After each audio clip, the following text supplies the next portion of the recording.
one. Ladies and gentlemen. Ladies and gentlemen. Ladies and gentlemen. The biggest names in music. Oh, wow. Big names, big songs, big guests, big prizes. Well, it's a big show. The Big Show. Put your hands together for the one and only Glenn, Angel, FD, and Sean. That's what I'm talking about.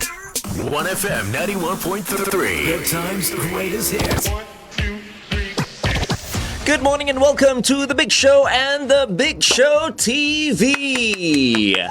The Big Show and The Big Show TV, the best breakfast show in Singapore. At least that's what more and more people are coming up to me to tell me. But then again, I might be biased. I don't know.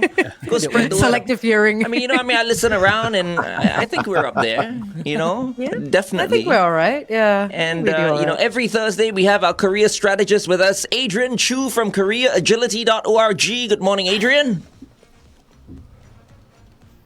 Oh, can you Hey, hear good me? morning, gang, and good morning, Singapore. How's everyone doing? It's almost Friday. We're okay. A little bit of a We're delay good. there. Can you hear me? Yeah, right? Yes, Now we can hear you, yeah, But a yeah. little bit of a delay. Before we go any further, I just want to shout out to someone. He is the pastor of Toa Payoh Methodist Church, Pastor Glenn Tan.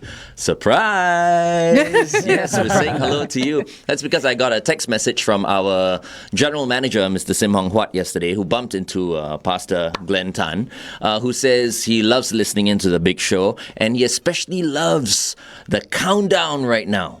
Oh, nice. Yeah, so good morning to you, Pastor Glenn Tan. Fantastic. And we have a birthday celebration as well today, do don't we? have a birthday celebration. My daughter Chloe celebrates her birthday today. Happy birthday, sweet pea. Happy Aw, birthday to you. to you. Happy Happy birthday to birthday you. to you. Happy birthday Birthday to to Chloe. Happy birthday. Happy birthday to you. Horrible. There's a terrible version of Happy Birthday, but yeah, we hope you like it anyway. Perfectly in sync, right? And we want to say a very happy birthday to everyone else who's celebrating their birthdays today as well. Mm-hmm. Okay, from birthdays So, Adrian. to nightmares. How about that? I like that. Nightmare interviews. That's what we're talking about today. Adrian. Yeah, because what's happening now is that the interview season is coming up, and we are seeing the market is picking up, which is fantastic news. A lot of our clients are landing jobs. We are seeing more activity with the headhunters and the recruiters and the hiring managers in the market. So, which is great. The quarter of this year has seen a lot of hiring activity. So it's fantastic, and it's great also because for the past year and a half, it's been so dismal. So a lot of people are going for interviews now, but one of the interesting things we are seeing is that a lot of people have gotten kind of rusty at going for interviews because there have been no interviews in the past year and a half. So today we're going to talk about interviews gone right, interviews gone wrong. All right, we continue to Okay. talk about that on the Big Show TV. Meantime, we In fact, continue in fact, with if you 1FM. have- Yes, Adrian. Well, major. That's a major Yes, lag sorry, today. yeah. You probably So in gotta fact, you probably have to check out and check in again. laggy Wait, today. but hold on. In the meantime, let's continue with 1FM 91.3's greatest hits of all time countdown. Here's song 148, Michael Jackson's Bad. Major lag, boy. Yeah, I wanted to do it off air, so I was like, go to the song first. That was quite Ask him to something. come back in. But he couldn't Major hear lag. us. Yeah. If you have any nightmare interview stories of your own, you can drop them in our Facebook group chat. Our Facebook You're group talking chat, to those that's, that are watching, correct? 88550913. No, and also Facebook, WhatsApp. Facebook. lah. Either way, we read both, so Yeah, Yeah. we read Just that both, Facebook but is it's WhatsApp open. is Facebook 88550913. yes, correct. Oh, okay. Yes. But since you are already watching us on Facebook on your phones, just All right, is this It's better? easier, yeah. Yeah. I'm back. Yeah, I think it's better. Okay, Yeah, I think it's better. Much Just better. that it was You like were a bit 30 fuzzy. You can never also. 30 Okay. second lag, boy. Just Wow, that bad. Okay, No, lah. back in business now. okay. Okay, yeah. I mean, if we have listeners out there, what would be cool is if you have any nightmare interview stories, just share with us, and it'll be fun. Okay, so they're on the way to sending us some nightmare stories. Yeah. Okay, so let me start. When it comes to nightmare interviews, I personally have not been through many interviews. What are the warning signs? Yeah, so one of the stories which we had, which one of my clients shared with me was this company. Okay, it was a startup, quite a well-developed startup, and they loved my friend, and they wanted to interview him. Basically, this was 2 or 3 years back. Okay, and the CEO said, "Okay, this is you have a fantastic profile. I want to interview you myself." And this CEO is Singaporean, based in Singapore. And he said, and my friend said, okay, sure, no, fantastic, let's do it. And the interview, and the CEO said, okay, I'm gonna recommend that you come down for the first interview, come down to my office this Sunday at 4 p.m. On a Sunday. On a Sunday. And he was, that's the first warning sign. He said, that's a weird time to have an interview, right? But I said, okay, then I just go anyway. So he went over there for the interview, and he stepped into the office, and he saw the office was full of people. People were working on a Sunday afternoon, almost full house. And he was feeling a bit weird because it's like, this isn't Sunday, hello, Sunday, right? And he didn't. So anyway, they sat down and they interviewed, and he thought maybe just one of them working on a tight project or something.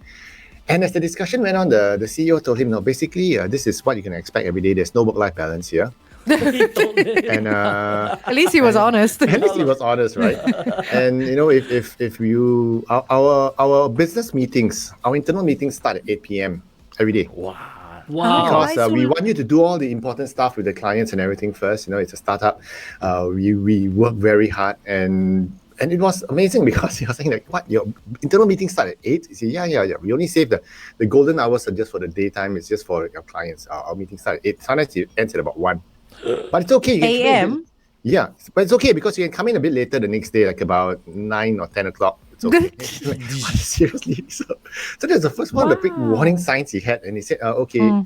After the discussion, he basically declined the role because the CEO offered him a job on the spot because the CEO loved him. Right. But he said, no, this isn't quite the role for me. So, when you go for an interview like this, you pick up the warning signs that you see along the way. And this was a clear no-no for him.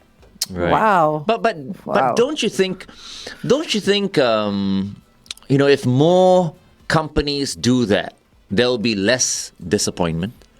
Then we low turnover, right? At least he was honest, right? He was very honest, right? Because I'm sure he knew. Okay, this is going to be tough, and I'm going to. I'm going to just be really, really honest. Maybe exaggerate a little bit just to see how much this guy wants the job, right? And if he says yes, he will never be able to complain. That's true. At any point, So, and giving this person, an interview like that, testing him out, and for him to say, no, I declined the job, that's okay. Yeah. Because this guy was very, very clear that he's not going to put in, all those weird hours and funny conditions and all that. So I think it's quite cool.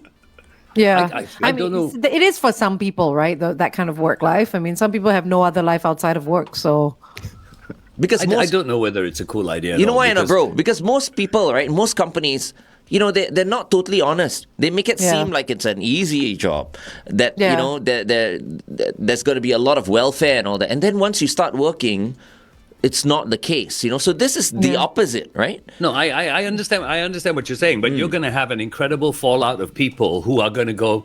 You want me to work on Sundays and you want office meetings at 8 o'clock at night. I'm not going to take this job. You're going to end up having to hire someone who is desperate to work as opposed to someone who wants the job. Isn't that good? Having said that, I would not hire someone who's desperate to work. Why not? I would hire someone who wants to do the job. No, desperately wants it. I want everyone who's working under me to be desperate. But Adrian, you did say that the office was full. It was full. It wasn't a ruse. Yeah, it was real. And no, not just that. Which means that there were an amount of people who knew what they were getting into.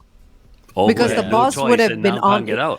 But can't get out. Nobody can't get out. But it was. There's no right or wrong. It is a startup culture, and and the person who was interviewing was basically not ready for that kind of commitment. And so it's good that when you visit. This is an extreme example, but you go there, you read the signs. Sometimes when you go and you talk to the interviewer, and if this interviewer is going to be your future boss, and there's something about him that you don't quite like. You can't put a finger on it. There's chemistry, right? Yeah. Sometimes you just say, follow your gut and just get out. Yeah, like what Angel says. So the whole idea is to read the signs Don't go in starry-eyed, bushy tail, starry-eyed, thinking that, wow, it's going to be fantastic. Especially if the company is a really big, famous one that everybody wants to join because it's the most, it's the coolest company around right now. You walk into the office to see, wow, pool table, wow, bean bags, Yeah. I think it's like, wow, I want to work in, and you ignore all the other warning signals. Could be dangerous. Yeah. Okay. That's what other signs would I look for? I think, these are one of it. The chemistry of the boss. Sometimes also, if you look at like there was another incident where one of our clients went for an interview and the receptionist was extremely rude, and he was wondering why were they rude, and it seemed that just unfriendly, and it seemed that it was the culture of an organization was a bit toxic. So they were tense, and it wasn't really warm and welcoming, and this has a little bit of the signs. I mean, it's not the ultimate indicator, but these are things that you pick up along the way, and even sometimes, during the interview process, when you meet 2 or 3 or 4 different people, and you get a feel of the different characters, and you see that how they interact. These are also things that you can pick up on. But like you were saying, like the receptionist was in a bad mood. Sean, how long more? 2 seconds. You can ask Adrian that question when we go back on here, okay? Stand by. There you go. 3, 2. Song 147 on 1FM 91.3's greatest hits of all time countdown. The Queen of Pop, Madonna, with Material Girl. Aren't we all material girls in one way? No, or you another? are. That's true. I'll admit. I am. I'm a material girl. That is something Glenn has never denied in his life. He's never denied that. Everything that she mentioned, including the diamonds, I like. Yeah, there you go. Yeah. So there you go. And, to be a material girl, what do we need? Money. And that's why we have Adrian Chu from careeragility.org on the show every Thursday. Correct. You had a question for Adrian, right? I did. Adrian, today we're talking about nightmare interview scenarios. And you were mentioning sort of seeing the warning signs when you go into an office or speak to your potential future boss. And you mentioned something earlier about if you walk into an office and the receptionist is, say, rude to you, or the environment seems toxic, maybe because everyone's in a bad mood. Could that also be that's a bad day for the office? It could be. I mean, it could be a bad day for the receptionist or the boss who's interviewing you, that they're particularly not as nice as they normally are. I think that could be true, but if you think about it, they know you're there for an interview, and they should be on their best behavior. And especially if the boss is coming to you for the interview aggressive, or if the boss is coming to you, or the interviewer is coming to you with an attitude. Okay, that also tells is another warning sign.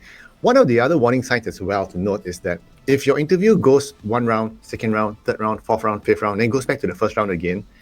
And doesn't seem to be getting anywhere, and there are long pauses in between. It takes about a month or maybe a month and a half. Sometimes it's just also a signal that that's their method of decision making, where it's going to be long and drawn, and they can't decide it could be a sign as well that the organization is a bit disorganized, so to speak, and they don't want to make the decision. So that's the kind of environment you're going into, and if you're comfortable with that, it's okay.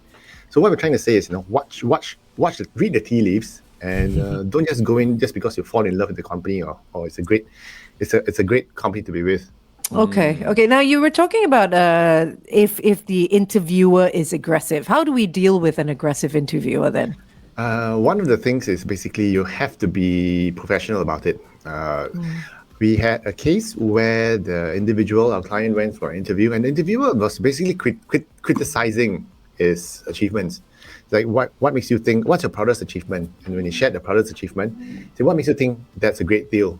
Oh my gosh. Oh. Yeah. What's so great about it? The guy could have done it. Are we allowed to slap the interviewer at that point? It's terrible, right? And the behavior is very standoffish. He was basically, the interviewer was having folded arms like this and leaning back and going like, why should we hire you? Oh, wow. And at first, my client thought that it was a test to see whether or not how he could handle negative people, right? But it turned out it wasn't. That person was passive aggressive, and it came to a point where the conversation just turned to be a bit rude and hostile.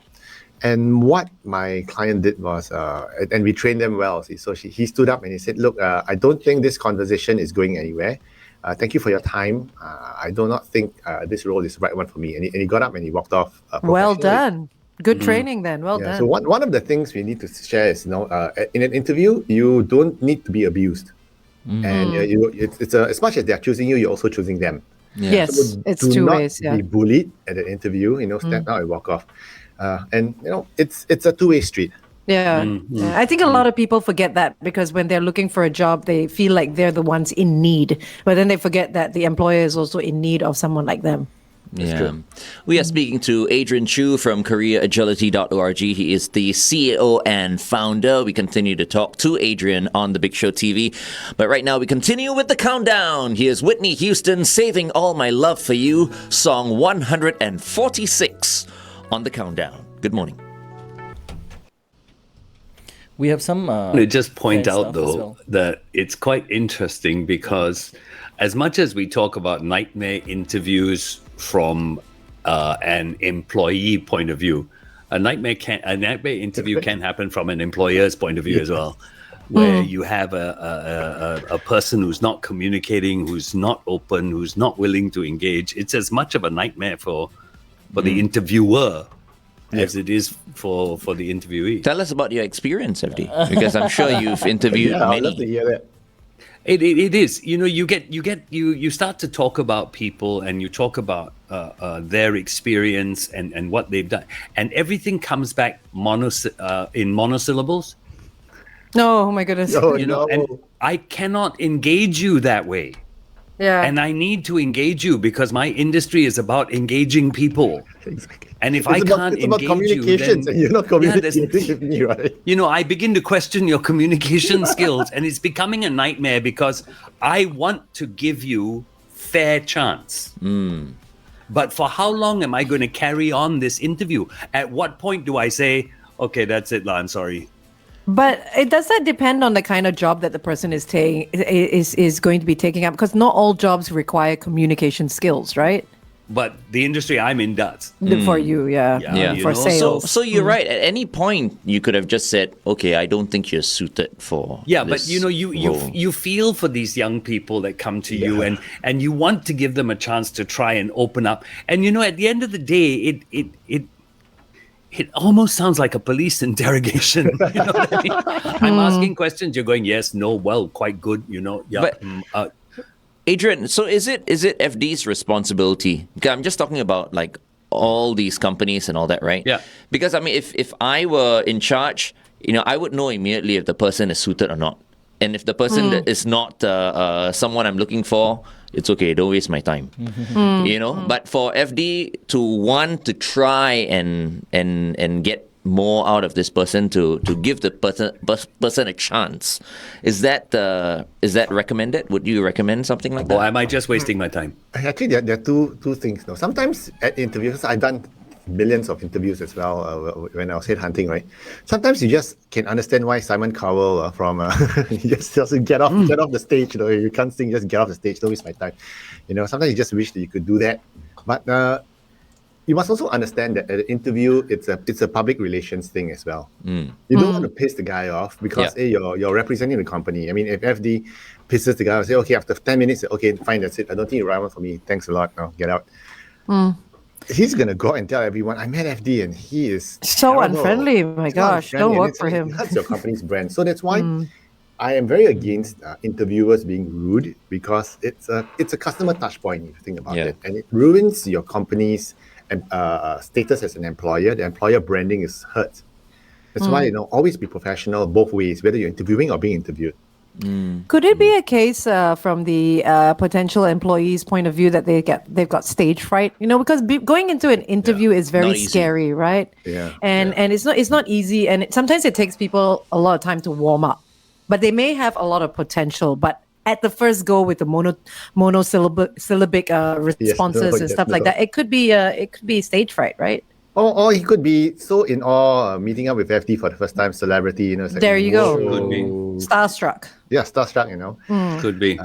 Then after a while, I think they should warm up. But if the role really requires a person to warm up quickly, I mean, if FD is interviewing for an MC for a stage, Yeah. Well, yeah. so it's like, oh, that's a no-go already. Yeah. What about this thing I've heard of, the half-hour interview screening? What is that all about? Yeah, so some interviews are very short half-hour interviews. Okay, they're just basically, you're coming in. I just want to see whether or not you are a good fit for the role and whether I want to progress you to the hiring manager. So sometimes these interviews are half-hour ones, and if it's conducted over Zoom, it's okay. But I've had clients before who ended up going all the way to 2 hours. And going there just for a screening interview, and they said, within 20 minutes, okay, fine, thanks a lot, thanks for coming. And it's like, what? My drive here took longer than the interview itself. So what's the minimum? I mean, if you know you don't like someone, then you don't like someone straight off, right? Why waste time? Correct. So if you get an interview and it's only about half an hour, normally it's either a really good sign or a really bad sign. It's a good sign means they really love you. They think, okay, I'm gonna progress you very quickly. But then again, if they like you, they want to stick around and talk to you. So our assessment is this: if your interview lasts half an hour or less, okay, it's typically a sign that it did not go well. Yeah. Usually, I mean, this is the full interview, not the screening call. Some screening calls that I do when I do headhunting, it's only like about 10-15 minutes, and I can know roughly whether or not this person is worth a more complete conversation later. But if it's not a screening call and you're having a discussion with a real interview, and if it's less than an hour, about 45 minutes, it's still okay. Typically, if it overruns, it's a good sign. Okay. Because they want to find out more about what you can do. They're enjoying your company, So one of the things is two signs about interviews, whether or not the interview went well. Okay, one is that it overruns, and the other thing which I like is when a good sign is when the interviewer asks you, how long is your notice period? Or when can you start work? Those are like, wow, jackpot. That's a real good sign that they are keen on you. Yeah. Is a good sign also when they walk you out of their personal office to the main door, shake your hand, and say, "See you soon." It's a polite Them thing to versus do, right? security, is it? It's kicking you out. Adrian, I think people like you should train interviewers, because many people who conduct interviews are not trained. They're probably like arrowed or something like that. Unless, of course, it's an HR person who is conducting an interview. I think, it's, part of their training. But, more often than not, it's usually someone from the department, who needs perhaps maybe, someone who conducts the interviews. And I feel like sometimes, they're not trained for it. Yeah, and it hurts the employer's branding, right? The company's brand if you do it wrongly, right? Or bad. So you got to watch out for signs like these. Those are earlier we talked about the bad signs, but these are the good signs that it's progressing well. How about the eager beaver? What's that about? Okay. So one other thing is that if sometimes you go for an interview and they're so keen to meet you and they talk to you and they're asking you all these good signs and they're asking you what and they're asking you when can you start work? What's the salary? And you give your salary. They say, okay, that's great, And even though your salary, they ask you what's your expected salary, and you give a high one, and they go, yeah, okay, fine, great, that's good. Oh, fantastic! I should have asked for higher. But then again, there's a warning sign as well. Why are they so keen and so desperate all of a sudden to really get you on board? I mean, it's nice. It could be you're the perfect candidate, but you also need to ask yourself, why are they so keen on getting you on board? It strokes your ego, but you need to find out why. Okay, so one of the things you might want to find out is like, okay, is this a newly created position or is this a replacement? Oh, it's a replacement. How long was the previous guy there? 3 months. Yeah. Oh, okay. Why did he leave? Yeah. How long was the previous person? 6 months. Oh, right. Okay. Okay. How about the previous person and that to that? Oh, it was about 4 months. Then like, okay, warning signs. So, Is it in your right to ask what happened and why they left? You can actually ask. Okay, hold on. We're going to go for a traffic update, and then we'll come back. You can ask the eager beaver question again. Okay. Yeah, right. 1FM 91.3 traffic. On the roads this morning, the MCE towards the AYE, a vehicle broken down after Maxwell Road exit KJE towards the PIE and accident before the PIE Tuas exit. Congestion is to the PIE Changi exit. Avoid lane 1. Then on the AYE towards Tuas, a vehicle broken down before Pioneer Road exit. Avoid lane 4. Please stay within the speed limit. Have everyone buckled up. Be safe as you drive today. Good morning, Singapore. It's Glenn, Angel, FD, and Sean, and we are with the CEO and founder at careeragility.org, Adrian Chu. We're talking about interview nightmares today, and we've covered warning signs, the half-hour interview screening, the aggressive interviewer, and we've got the next point, Angel. We do. Want to find out a little bit more about this very cool title called The Eager Beaver. What's that about, Adrian? Yeah. So as we were saying off air just now, sometimes you go for an interview and they really love you and they want to make sure they want to get you or started as soon as possible. And even if they're asking you what's your expected salary and you give a really high one and they go, okay, when can you start work? We would really love to have you on board. And you're sensing like, why are these guys so eager to get you? In fact, even to the point where you're saying, I got a 3-month notice, and they go, can you start next week because we'll pay off your notice period and stuff like that. And you're wondering like, okay, why? So sometimes you need to find out the reasons behind it, why. So you could ask, questions like, so the person is this a newly created role or is this a replacement role? Oh, it's a replacement role. How long was the previous person there? 3 months. Okay. How long was the previous person prior to that? 4 months before they resigned. And before that, it was about 6 months as well. And then you're wondering why the high churn rate. There's something wrong with this role. That's why they're so eager to get you on board sometimes. So you have to read the signs and understand why they're saying what they're saying. Right. What would you say to someone if he asked that question and the interviewer goes, well, really, that's not your business? Wow. Then that's a bigger warning sign. Because I was about to ask that question as well. hiding, I right? mean, is it within our right to ask the interview those questions? Right. It is. It is. Okay. Because you're quitting your job Yes. to jump into something that's leaving your job for another job is already a risky move in any circumstance.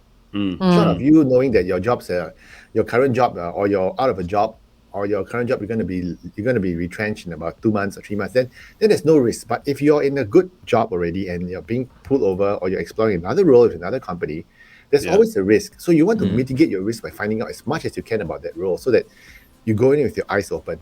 Okay. And if they don't want to share the reason, then that's a warning sign in itself, right? That's a huge warning sign. I would head for the door and run and don't look back. Okay, pillar of salt. If you look back, so don't look back. Run.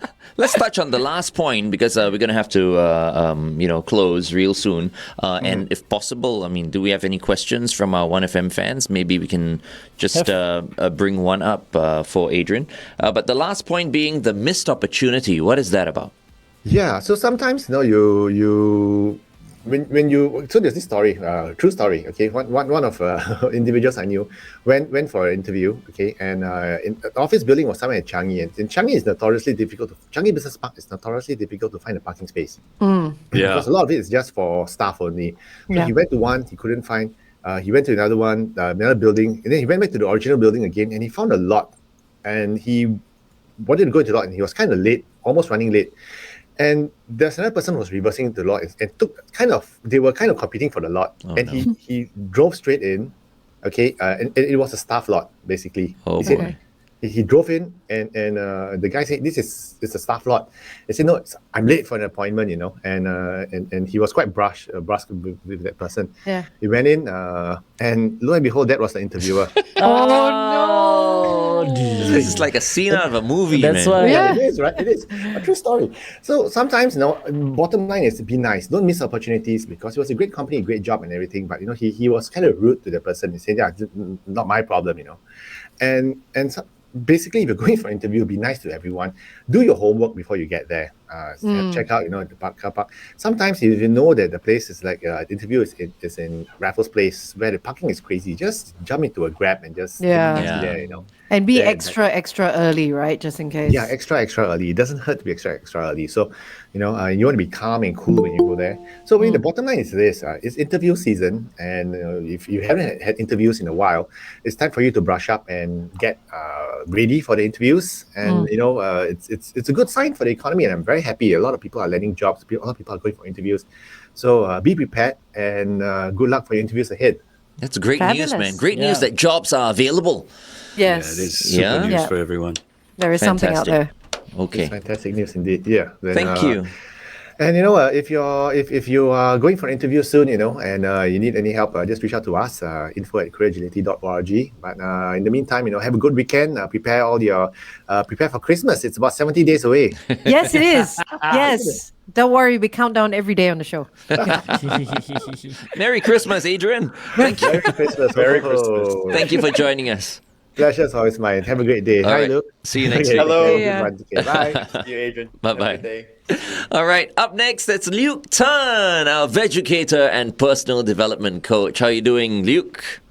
Very, very good. Talking about Christmas, I hate it when Christmas suddenly changed to Chinese New Year music at NTUC. Oh my goodness, immediately, right? On the 26th, it's done. Straight away. Done. We're done with Change. Christmas. Okay, Luke, just very quickly, what are we going to be talking about today? Yeah, we're going to be talking about 3 tips to find your purpose in life. Find direction. Fantastic. We'll talk to Luke on the Big Show TV. In the meantime, the countdown continues. Here's song 144, Adele with Someone Like You. And we're back. That's interesting. Trying to find your purpose in life. Very, very Such big. an interesting topic. Yeah, Okay, how many so- of us know our purpose in life, right? Exactly. Wow. Exactly. It's a tough one. It's such a big, it's really, really abstract trying to find your purpose. And we always think of the perfect life as having a house, having a career, having a family, buying that next car. And then when you reach that point, you keep buying and consuming, so much so that you just realize that you're not actually fulfilled, you're not actually content. So I think, why is that? A lot of times we see, we live in Singapore where you see 5 people who have 5 Ferraris, Yeah. 2 Lamborghinis, and just keep buying, and the house gets bigger and bigger and bigger, and so Yeah. much so that you reach a point where, what's this all for? Because we can't take it to the grave with us. Yeah. So really the key is, what is purpose? Purpose, as we know, you got to find your purpose. It's thrown around by motivational speakers. You got to find your purpose in life. So how do we find it? So quite simply, it's the intersection of these 3 circles. And what are the intersections? What are the 3 circles? What are your passions? What is your purpose? And what are your principles? So I will go into each of them separately. Yeah. And in the intersection between the 3 is really your one thing. So I call it the one thing. Right. So It's the one funny thing- that you should mention cars just now, because immediately when you mentioned like many cars, I was thinking about this video I was watching about Cristiano Ronaldo, right? Yes. He's got 20 cars or something like that in his garage. And of Wow. course, we're talking about many cars, for years we've known about the king of Brunei, right? Yeah. He has Yes. hundreds of cars, He's got right? a garage, yeah. It's yeah. like, Yeah. Full on. what's the point? You're talking about Ferraris. I think maybe 2 will be okay. 2. Yeah, just 2. Just Just 2. two. 2 or 3 will be all right. Nothing more than that. There we go. Yeah. So I think that's the thing. We can get in the trap of just constant acquisition and constant trying to succeed and trying to move forward. So getting straight into it, the first thing is, what are your passions? Because a lot of times we may be in a job, maybe in a role, but we aren't really happy.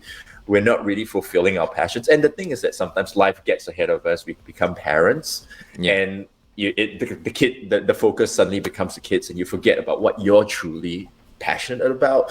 So, and I think passions is one of those things where you can define what you are passionate about, but also what you're not passionate about. Because if you're not passionate about a specific task or specific role, that may pull you into a direction where you don't want to go. So first thing is defining what you're passionate about. So whether it's fitness, whether it's training, whether it's cooking, whether it's even leadership, growth, learning, being outdoors, really defining all of that, just creating a list of what you're passionate about, even stuff that you used to love doing, but you haven't done since life kind of took over. Yeah.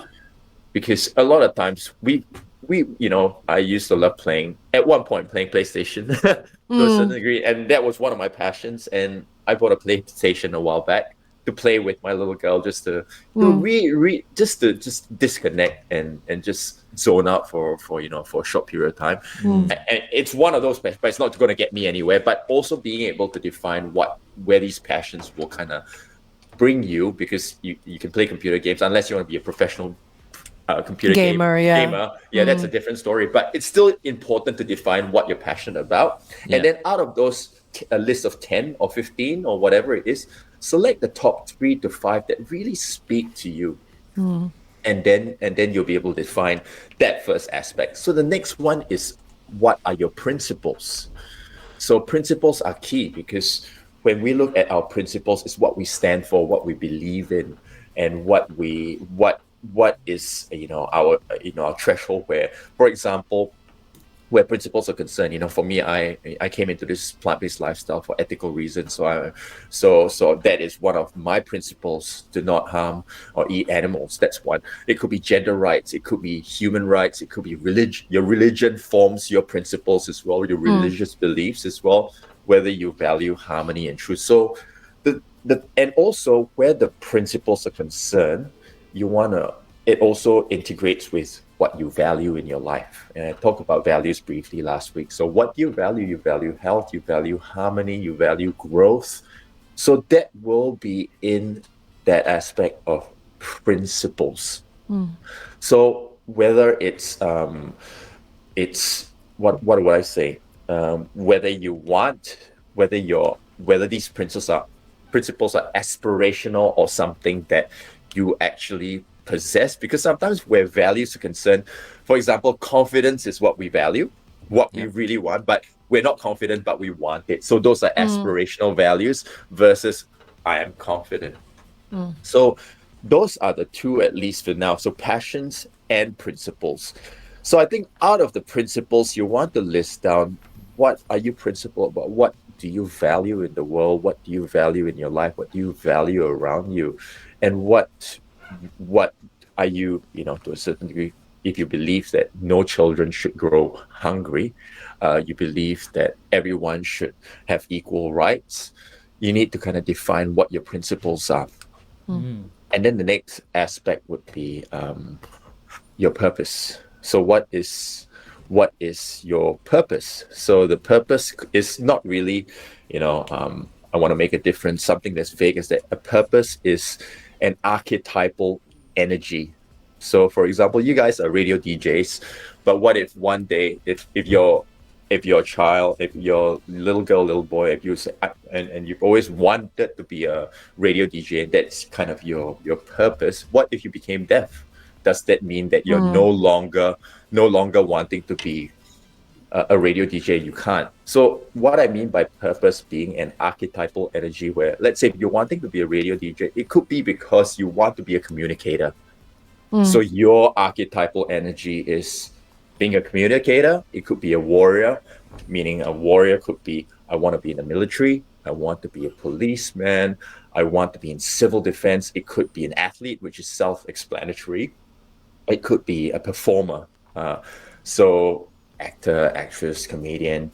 So being able to, it's one of those things where you just need to sit down and really think about and figure out what your archetypal energy is. And then based on that, the intersection between those three would really form your one thing, which is where your North Star would be. And essentially, once you actually take time to unpack what your passion, principles are, and your purpose is, you'll be able to find kind of the direction that you want to go on, whether you're on track or off track.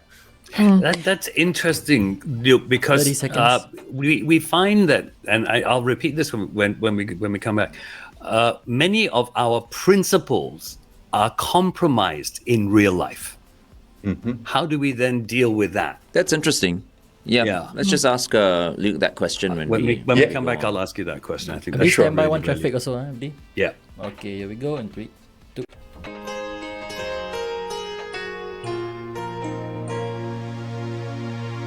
OneFM 91.3 traffic.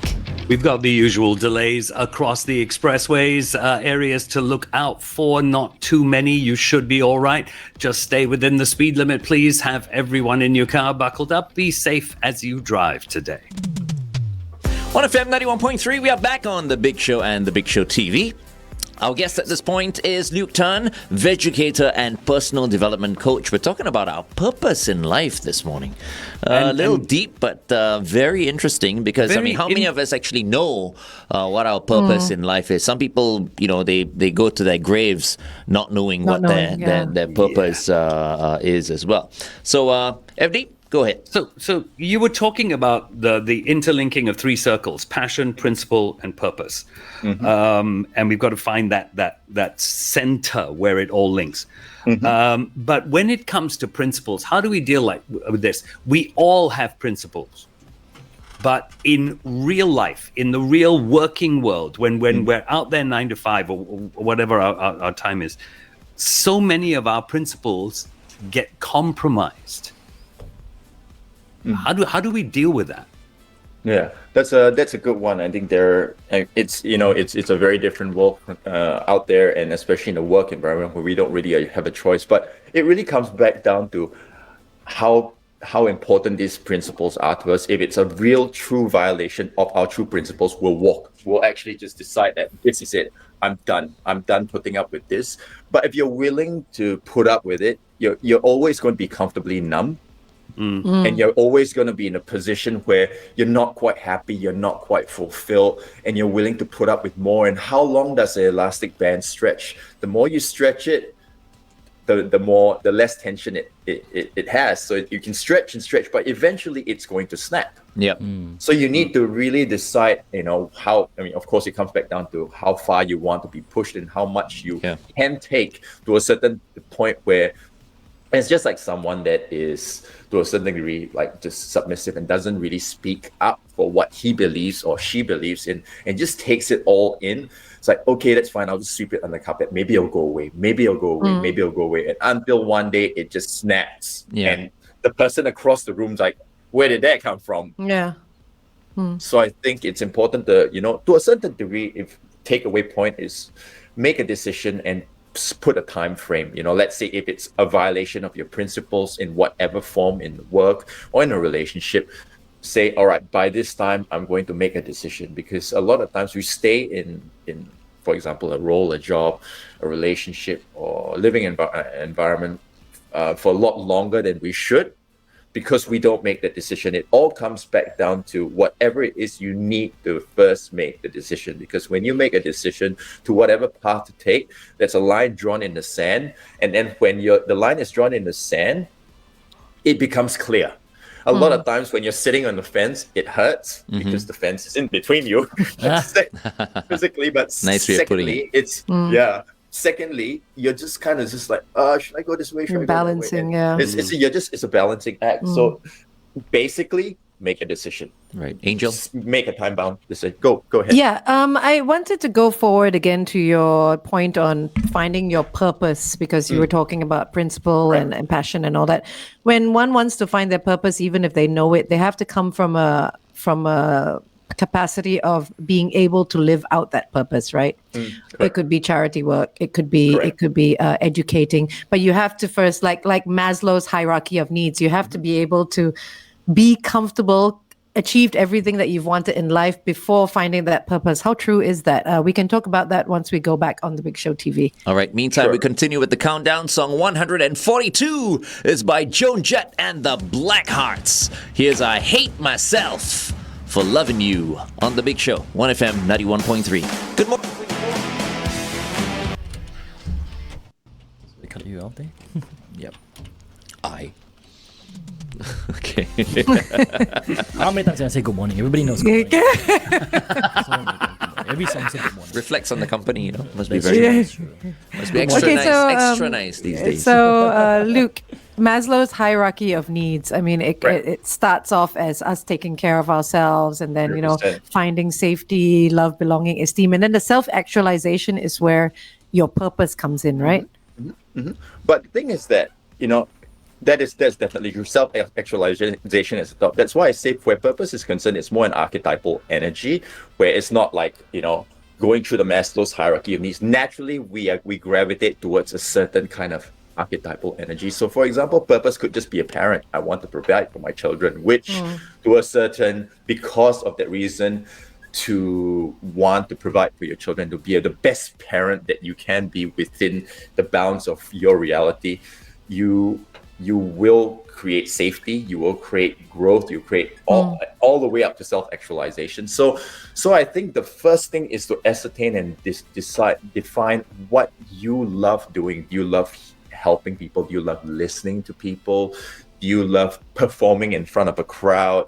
Within whatever level of the Maslow hierarchy, you can actually tap into that specific different purposes. Your different purposes, your specific archetypal energy that is innately yours, that is who you are and how you express your own value into the world. Or it could be the same purpose but done at different capacities, just based on what you're capable of, right? At the point in your life, right? Okay. Correct. And it's constantly evolving and constantly growing as well. And that's the thing, it's sometimes it just could be a simple thing as being a healer, but it doesn't mean like I need to be a healer, but I could just be speaking to my friend. One person. One person saying, I want to make that person feel better. But so that to a certain degree, your purpose in that context, or really, and you will look at how you interact with the world and how do you communicate with others. You will innately know what kind of person you are.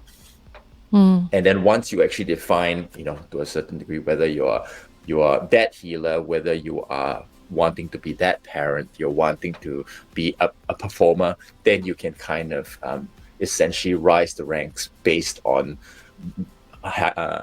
Maslow's hierarchy of needs by integrating your passions and then your principles as well.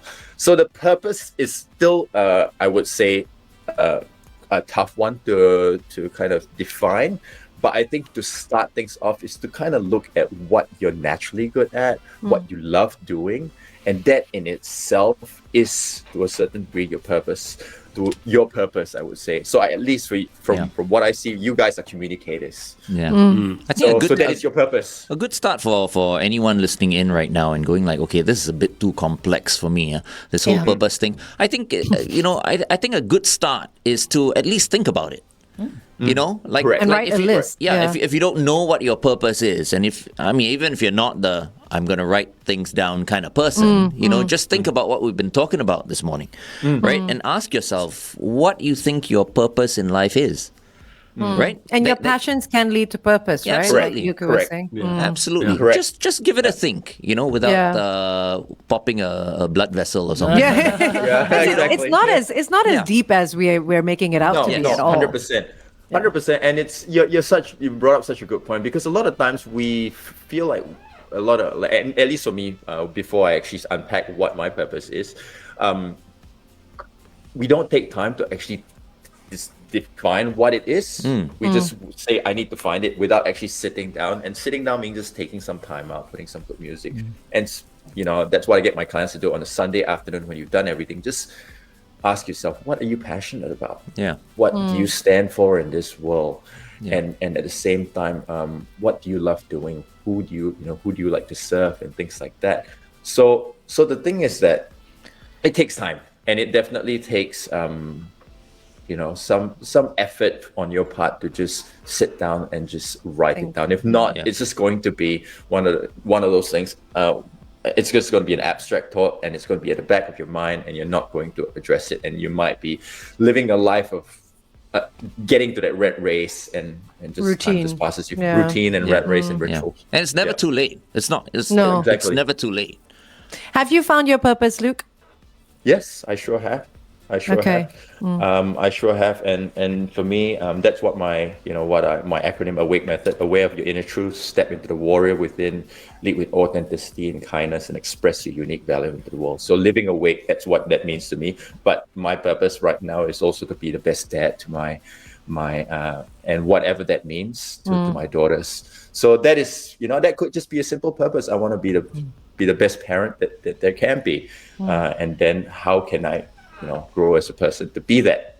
One quote that I always remember by Joe Bailey was, it really spoke to my heart: be the man you want your son to be, and the man you want your daughter to bring home. Yeah. Okay. I've heard That's a that nice one. one, yeah. Yeah. That's beautiful, and that to me, that is my purpose, being guided by a quote like that. So I guess those are the aspects of at least passion, purpose, and principles. And the thing is that when you actually for example, if you are you're passionate about something and you have a certain purpose, but your principles are out of whack, that means you're working against your ethics as well. So that's why there needs to be an intersection between those three circles. Right. FD? Luke, could our purpose change as we evolve? Yes, I'm sure it definitely can. At the end of the day, it could, simple thing like you may take a course and you may be inspired by that particular course, and it could shift. But still, I think where the purpose, at least in this frame, with the passion, purpose, principles are concerned, there is still an innate and an archetypal energy that you actually possess that will still remain true while evolving and while growing. Like initially, for example, I started off as a personal trainer, and for me it's about helping people, but eventually moved towards personal development. But still, Helping people. I wanted to help people. Yeah, that always remained the core and the center, Just in but different it's ways. Exactly, it's just in different ways. So I think it shifts, but at the same time it doesn't shift. I understand. Okay. I understand. Sean Chua, Nice t-shirt. what's your purpose in Oh life? good t-shirt. My purpose is to bring joy and entertainment. There you go. There we Yay. go. That's Same. exactly. Well done. You've been thinking about that, haven't you? You knew we would ask you that. Yes. But I also knew the answer immediately. Yeah, oh, when nice. Luke brought it up. So, and he mentioned some people's purpose is to entertain, and I think that's what I'm meant to do. 100%. Right. Fantastic. To entertain responsibly. Yes. correct. Yes. Indeed. How about Don't that? teach Sean any tricks, the other Sean. Teach me everything. But then again, he's at that age. When I was Sean's age, I used to love entertaining irresponsibly. Yes. But now that I'm 51, okay, everything needs to be a bit more responsible now. Yeah, and thought out, Don't right? worry, Glenn. Watch the When you whole reach 65, it gets irresponsible again. Yay. Yeah, we get to go back to being a child. That's not good. Any last words, Luke? I think basically just take some time out. I would say take some time out just to define what is important to you, but more importantly, why it's important to you. And if you want, I actually just created a challenge, an 8-day challenge and the first day is actually defining your why. Oh, nice. Why change is important to you. So it's at luketime.co, and that's the first thing there. But other than that, just take time out. As always, I've always said, just breathe, but at the same time, take time out to find what makes you happy, what makes you, what drives you, and just go with it and make a decision. Yeah. Whatever, Fantastic. Breathing. So very important. I mean, if you don't believe me, stop breathing right now. You'll feel uncomfortable. Everything starts with the breath. Especially after 3 minutes. Okay. Thanks very much, Luke. Thank you guys. Great Always to see you all. fantastic. Thank Take you. care. Have a good day. Bye-bye. See you. Bye-bye. Bye. See you, Take care. Sean. Take See care. you. Bye. And right now, exclusively on the Big Show TV is our man, Sean Chua. Yeah. Good morning, everyone. Good morning. Oh, the shirt looks really good on you, man. It does. Check the pecs. Check the what? The pecs. Check the pecs. Oh. The pecs.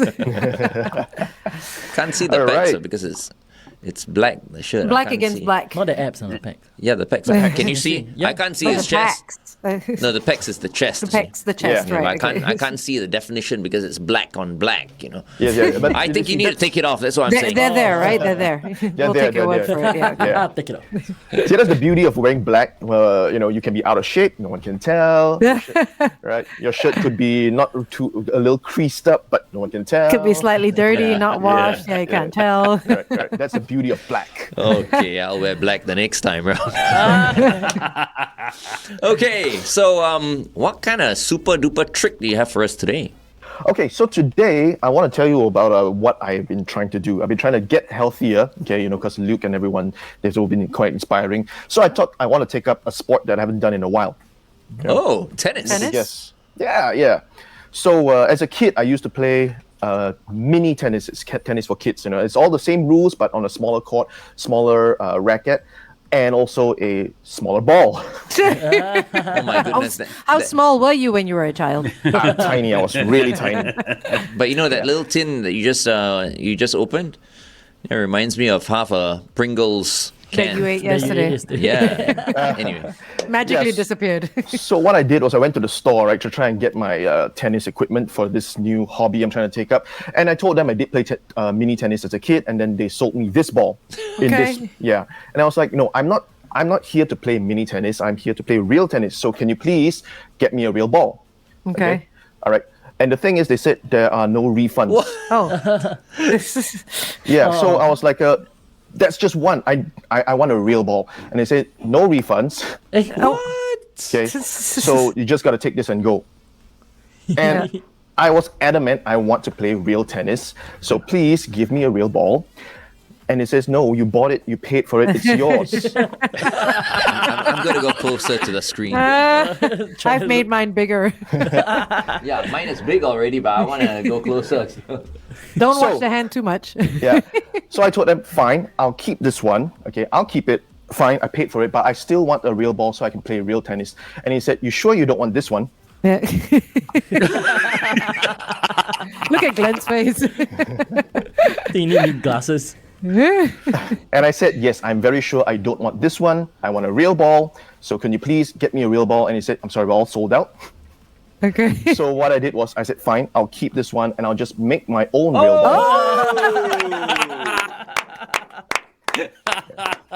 Okay, that was awesome. A man with And many then, of balls. course, and of course the manager was like, you guys, he was watching and said, hey, that was pretty impressive. You know what? Since you did that, you buy one, I'll give you one for free. Oh, shit. Holy smokes! Hello. Oh, wow. I know what's happening. Now You I got a get to play hole in the tennis. table, I think. And so now I get to play real tennis, even though these two don't fit. No hole. No hole. Wow. That's really good. Yeah. Good job. So now I get to play tennis. Yay! Oh my goodness. Soon it's going to be like Harry Potter's bag where he's going to start pulling out things. Imagine playing tennis with him. You'll never find a ball. Small ball. I just want to take you to the casino. We had this discussion last week. I saw the comments from some of our Facebook, our friends on the Facebook Live. yes. They're like, no, Yeah. ban Sean. Yeah, cannot go. That's right. Yeah, I mean, Glenn, there goes our plan, Glenn. I know, man. They're on to us. They're on to us. What's up with that? I mean, I thought everyone wants to get rich. You know, everyone should be paying Sean to accompany them to the casino. Right? That's your business. You know what I mean? Good business plan there. Yes. Yeah, Yes. it's a gig, exactly. right? $1,000 a pop. How As about long as MBS and RWS aren't watching this, we're good to go. La la la la la. that? Okay, I know they are watching. Yeah, and some of our fans might actually be working there, you know. So There if you you guys go. want me to come The along, croupiers.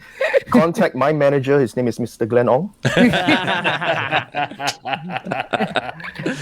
Well, that was Really awesome. nicely done, Sean. Thank you very much. Very cool. Okay. Thank you. Gonna enjoy a nice afternoon game. Woo. Every All right. week, he just gets more and more impressive. You know? Yeah. 5 stars for Sean Chua. Thank really, you very really good. much. Really Thank good. you. And of course, follow Sean at Sean V Me on Yes. Instagram.